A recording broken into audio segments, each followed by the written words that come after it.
Hello good morning people, welcome to the channel. और आज हम डिस्कस करेंगे some important questions on diseases या फिर why do we fall ill, इस तरह की जितने भी यूनिट्स हैं और डिजीज़ या वेक्टर्स, इस तरह के क्वेश्चंस जो हैं वो बनते हैं एग्जाम्स में। ठीक है, so question one is which one of the following is not a viral disease. ऐसी कौन सी डिजीज है इन गिवन डिजीजेज में जो एक वायरस की वजह से नहीं होती है? And the answer is option C, typhoid. तो टाइफॉइड एक वायरल डिजीज नहीं है। ठीक है, डेंगू, एड्स, इन्फ्लुएंजा, ये जितनी भी हैं ये सब आपकी वायरल डिजीजेज हैं। ठीक है, मलेरिया भी वायरल डिजीज है। Now question two, which one of the following disease is not transmitted by mosquito.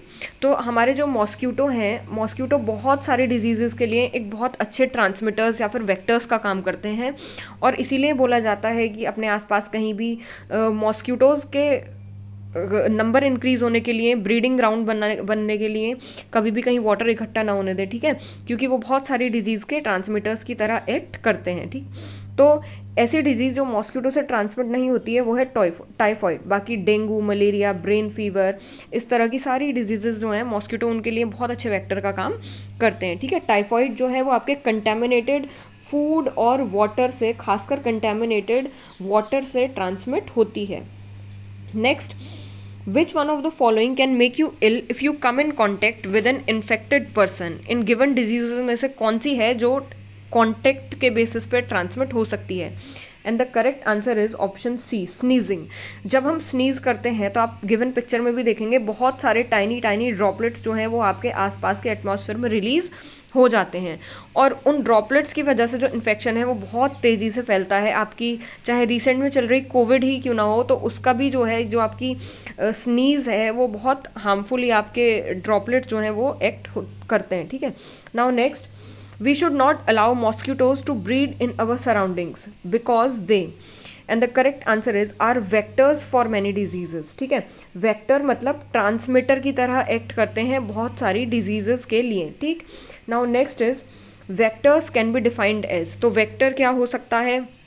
Vectors are animals carry the infecting agents from sick person to another healthy person, उनको हम बोलते हैं vector.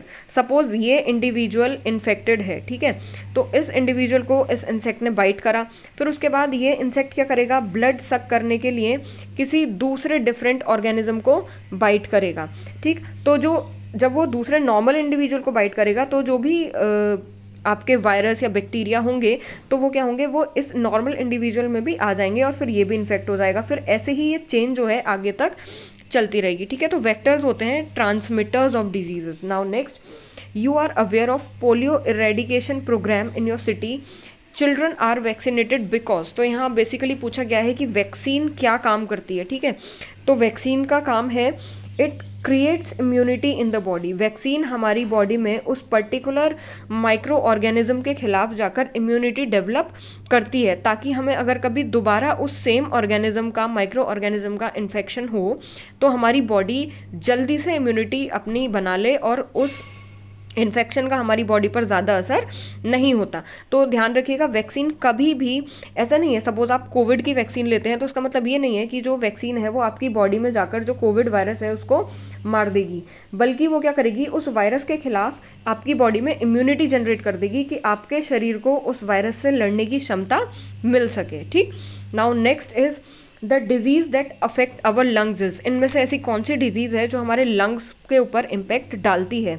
And the correct answer is tuberculosis. ठीक है, जो TB भी जिसको बोलते हैं, तो वो डिजीज ऐसी होती है जो हमारे लंग्स के ऊपर नेगेटिव इम्पैक्ट डालती है। ठीक है, क्योंकि खांसी और इस तरह की दिक्कतें इसमें होती हैं। Now next, Plasmodium is an example of.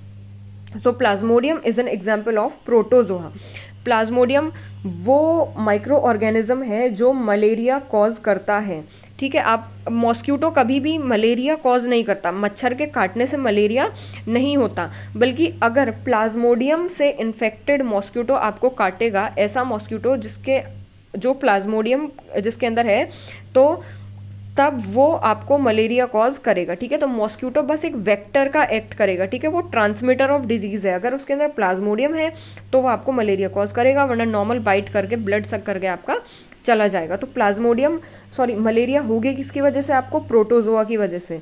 और मॉस्क्यूटो किस तरह से एक्ट करेगा? खाली प्लाज्मोडियम का कैरियर होगा मॉस्क्यूटो, ठीक है। Next is malaria is caused due to, now options are protozoa, anopheles mosquito, both A and B, या नन ऑफ दीज। सो इसका करेक्ट आंसर है बोथ ए एंड बी, ठीक। क्यों? क्योंकि अभी हमने लास्ट क्वेश्चन में देखा था कि मलेरिया होगा प्रोटोजोआ की वजह से, लेकिन उसका वेक्टर है एनोफिलीज मॉस्क्यूटो। आप ये देखेंगे इस डायग्राम में दिखाया गया है, मॉस्क्यूटो के स्टमक के अंदर क्या प्रेजेंट है? एनोफिलीज मॉस्क्यूटो, ठीक है। तो जब वो आपको बाइट करेगा तो वो आपको, अगर वो इन्फेक्टेड है, उसके अंदर प्रोटोजोआ प्रेजेंट है, तो वो देकर जाएगा, ठीक है। तो इसीलिए अगर खाली प्रोटोजोआ ऑप्शन में होता तो आप प्रोटोजोआ टिक करेंगे, अगर खाली एनोफिलीज मॉस्क्यूटो होगा ऑप्शन में तो आप वो करेंगे, लेकिन अगर दोनों एक साथ हैं तो both A and B. Now next, headache is an example of dash disease. So headache is an example of acute disease, ठीक है। डिजीजेस को हम दो कैटेगरीज में डिवाइड करते हैं, एक होती हैं एक्यूट डिजीजेस और एक होती हैं क्रॉनिक डिजीजेस। एक्यूट डिजीज मतलब आपकी जो शॉर्ट टर्म के लिए होती हैं, जैसे हेडेक है, माइल्ड फीवर है, ठीक है, तो ये क्या होंगी? आपकी एक्यूट डिजीजेस। और क्रॉनिक डिजीजेस होती हैं जो लॉन्ग टर्म के लिए होती हैं, ठीक है। जैसे कोई इन्फेक्शियस डिजीज हो गई तो वो आपके लिए लॉन्ग टर्म के लिए आपकी बॉडी पर इम्पैक्ट डालेगी। तो ये थे कुछ क्वेश्चंस जो डिजीज या फिर why do we fall ill unit से आपके लिए इंपॉर्टेंट रहेंगे। Thank you.